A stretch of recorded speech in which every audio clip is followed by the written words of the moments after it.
പ്രശസ്തനായ cinema director സിദ്ധാർത്ഥിന്റെ ഭാര്യയുടെ കൊലക്കേസിൽ ഇന്ന് പുതിയൊരു വഴിത്തിരിവ് ഉണ്ടായിരിക്കുന്നു. സിനിമാ മേഖലയിലെ പ്രശസ്തനായ ഡയറക്ടർ സിദ്ധാർത്ഥ് ഈ കൊലപാതകം ചെയ്തിട്ടില്ല എന്ന വിശ്വാസം സത്യമാക്കുന്ന രീതിയിൽ വീരേന്ദ്ര സമർത്ഥമായി വാദിച്ച് അദ്ദേഹത്തെ ഈ കേസിൽ നിന്ന് രക്ഷപ്പെടുത്തിയെന്ന് മാത്രമല്ല, ജനങ്ങളുടെ ഇടയിൽ സിദ്ധാർത്ഥിന്റെ പ്രശസ്തി വർദ്ധിച്ചിരിക്കുകയാണ്. കോടതിയുടെ ഉത്തരവിന്റെ അടിസ്ഥാനത്തിൽ കൊലപാതകി മുന്നയെ പോലീസ് നഗരത്തിൽ വലവീശി അന്വേഷിച്ചുകൊണ്ടിരിക്കുകയാണ്. എത്രയും പെട്ടെന്ന് അദ്ദേഹം അറസ്റ്റിലാവുമെന്നാണ് കരുതപ്പെടുന്നത്. അങ്ങനെ സംഭവിച്ചാൽ ഈ വിചാരണയ്ക്ക് ഒരു അന്ത്യം കുറിക്കും.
ഈ കേസിൽ നിന്ന് നിന്നെ പുറത്തു കൊണ്ടുവന്നത് ഒരു കൊലപാതകയാക്കാനല്ല.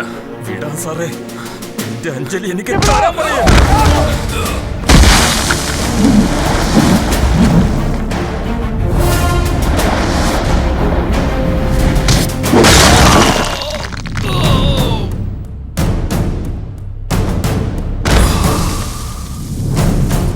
സിദ്ധാർത്ഥ്, കോടതിയിൽ വെച്ച് തന്നെ എനിക്കറിയാമായിരുന്നു ഇവനെ നിന്റെ കയ്യിൽ കിട്ടിയാൽ എന്തെങ്കിലും ചെയ്യുമെന്ന്. അതുകൊണ്ട് തന്നെയാണ് നിന്നെ ഫോളോ ചെയ്തത്. ഇവനെ കോടതിയിൽ പ്രൊഡ്യൂസ് ചെയ്താലേ നിനക്ക് ഈ കേസിൽ നിന്ന് രക്ഷപ്പെടാൻ പറ്റൂ. നിനക്ക് വേണ്ടി കാത്തിരിക്കുന്നവരുടെ അവസ്ഥ എന്താണെന്ന് ചിന്തിച്ചോ നീ? നായക്, ഇയാളെ ഹോസ്പിറ്റലിലേക്ക് കൊണ്ടുപോ. ഏയ്, ടേക്ക് ഹിം. സർ, ഇത് കോടതിയാണ്. ആദ്യം നേരെ നിൽക്ക്.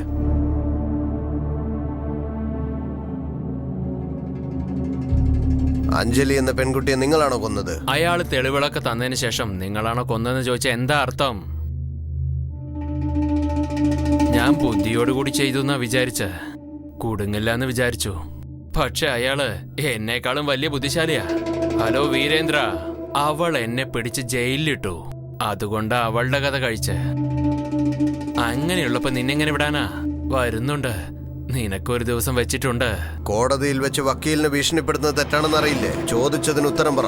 അതെ സാറേ, ഞാൻ തന്നെ അഞ്ജലിയെ കൊന്നത്. എന്തിനായിരുന്നു ചെയ്തത്?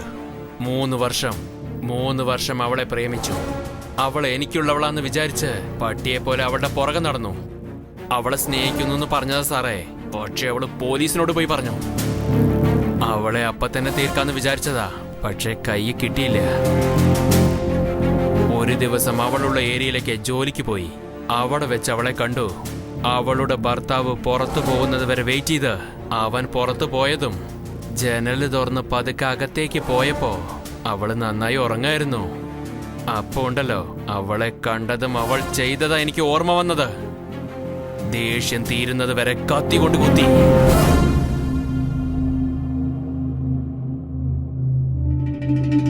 നിങ്ങൾ ഉപയോഗിച്ച വെപ്പൺ എവിടെയാണുള്ളത്? അത് തീയിലിട്ട് ചുട്ടുകരിച്ചു. അവളെ കൊന്നത് ഭർത്താവാണെന്ന് വിചാരിച്ച് പോലീസുകാര് അവനെ പോയി പിടിച്ചു. ഭ്രാന്തന്മാര്. ചെയ്തത് തെറ്റായി പോയെന്ന് തോന്നിയില്ലേ? ഇതിലെന്ത് തെറ്റാ ഉള്ളേ? ഒരു പെണ്ണിനെ കണ്ടു, ഇഷ്ടപ്പെട്ടാൽ പിന്നാലെ പോകും, ഐ ലവ് യു പറയും. പറ്റില്ല എന്ന് പറഞ്ഞാൽ മിരട്ടും. പോലീസ് കേസെന്ന് പറഞ്ഞു പോയാ ആളെ പൊക്കിക്കളയും. മുന്ന എന്ന ഈ കുറ്റവാളിക്ക് മനുഷ്യത്വം അല്പം പോലുമില്ല. ചെയ്ത കുറ്റമോർത്ത് പശ്ചാത്താപവുമില്ല. ഇതുപോലെയുള്ള കുറ്റവാളികൾ സമൂഹത്തിന് തന്നെ ആപത്താണ്.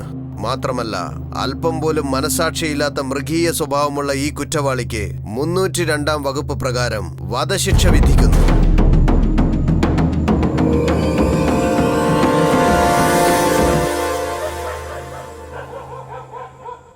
എന്തു പറഞ്ഞാലും ഫോറിൻ തന്നെ, കോളനി എന്ന് പറഞ്ഞാൽ കോളനിയും തന്നെ. നമ്മുടെ ലോക്കൽ സാധനം സ്പീഡാ കയറും, സ്പീഡാ ഇറങ്ങും. പക്ഷേ ഈ ഫോറിൻ സാധനം ഉണ്ടല്ല, നമ്മളെ പതുക്കെ പതുക്കെ കൊണ്ടുപോയി സ്വർഗത്തിലാക്കും. വാടാ ചക്കരെ, വാ വാ.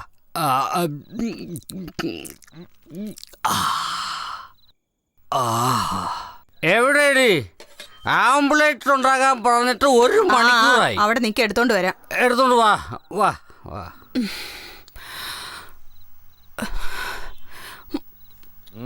ആ വാ വാ.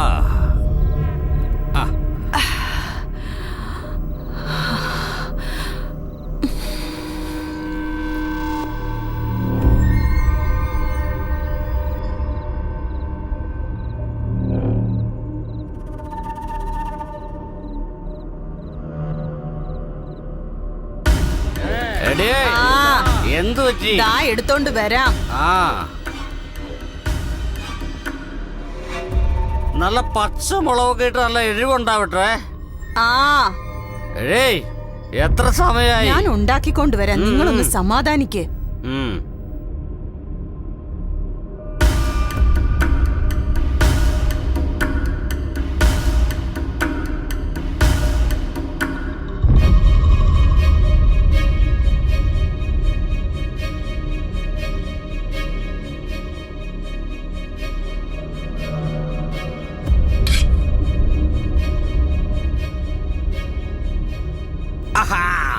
എന്താ സുഖം?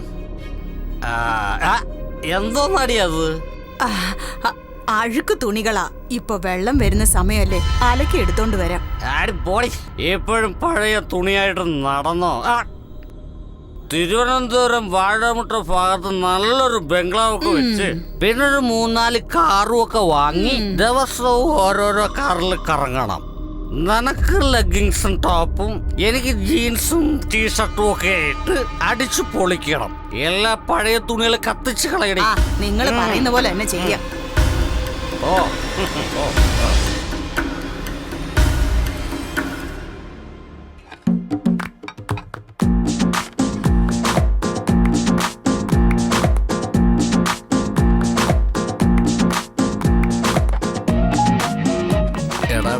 എന്തൊരു പീസാടാ.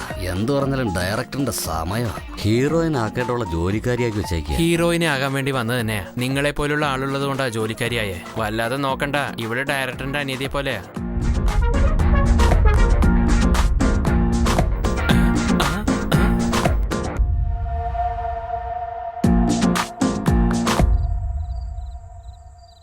മ്യൂസിക് ഉണ്ടെങ്കിൽ ഏത് സമയം അടിച്ചു പൊളിക്കുന്ന ആളാ. ഈ അവസ്ഥ കാണുന്ന തന്നെ വിഷമോ. സാർ ഇങ്ങനെ ഇരുന്ന് കഴിഞ്ഞാൽ ട്യൂൺ എങ്ങനെ ഉണ്ടാക്കും? നിന്നെ ട്യൂൺ ഉണ്ടാക്കാനാണോ ഇങ്ങോട്ട് വരുത്തിയത്? ഞങ്ങളുടെ ഡയറക്ടറെ ട്യൂൺ ചെയ്ത് നല്ല മൂഡിൽ കൊണ്ടുവരാൻ വേണ്ടിയാ ഈ മ്യൂസിക് ടീമിനെ അറേഞ്ച് ചെയ്തേ. നിങ്ങളിപ്പോൾ ചെയ്യേണ്ടത് മ്യൂസിക് അല്ല, മാജിക്കാ.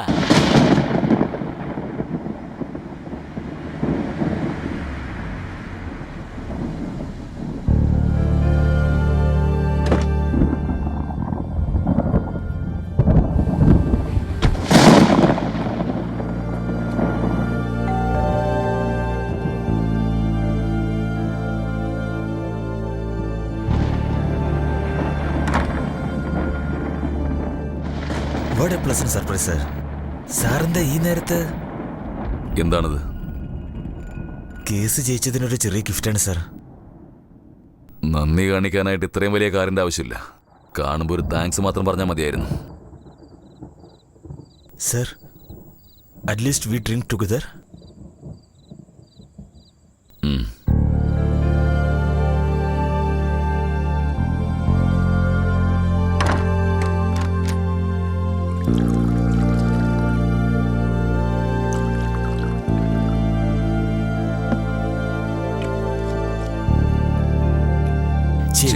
Thank you. ഒരു മിനിറ്റ് സർ. ഓക്കെ.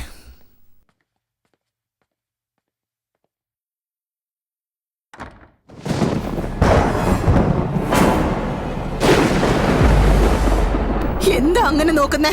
അന്ന് താൻ എന്താ പറഞ്ഞത്? ഇന്ന് എന്താ സംഭവിക്കുന്നേ? നിങ്ങൾ തന്ന കാശ് എടുത്തോ. എന്റെ കൂടെ സ്റ്റേഷനിലേക്ക് വാ. അവിടെ വന്ന് കുറ്റം സമ്മതിച്ചിട്ട് എന്റെ മോനെ എനിക്ക് തിരിച്ചതാ. എനിക്ക് എന്റെ മോനെ വേണം. എന്താ അങ്ങോട്ട് നോക്കുന്നേ? വരുന്നുണ്ടോ ഇല്ലയോ? എന്തിനൊച്ച വെക്ക? വാ പോകാം. ആ വാ പോകാം. ഇങ്ങോട്ട് വരുന്നതിന് മുമ്പ് ഞാൻ വല്ലാതെ പേടിച്ചു പോയി. നീ എന്റെ കൂടെ വരുവോ ഇല്ലയോ എന്നോർത്ത്. ഏതായാലും വന്നല്ലോ. ചെറിയൊരു തെറ്റ് സംഭവിച്ചു പോയി.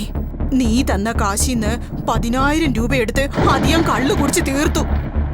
നീ ഒന്നുകൊണ്ടും വിഷമിക്കണ്ട.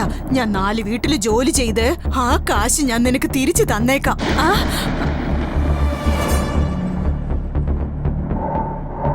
സെക്യൂരിറ്റി സർ, അവരെ എന്തിനാ വിളിച്ചേ? നിങ്ങളുടെ കഴുത്തിന് പിടിച്ച് പുറത്താക്കാൻ. ആരാണ് ഇവിടെ അകത്തേക്ക് വിട്ടത്? ഇവിടെ ആരുടെ കണ്ണിലും പെടാൻ പാടില്ല.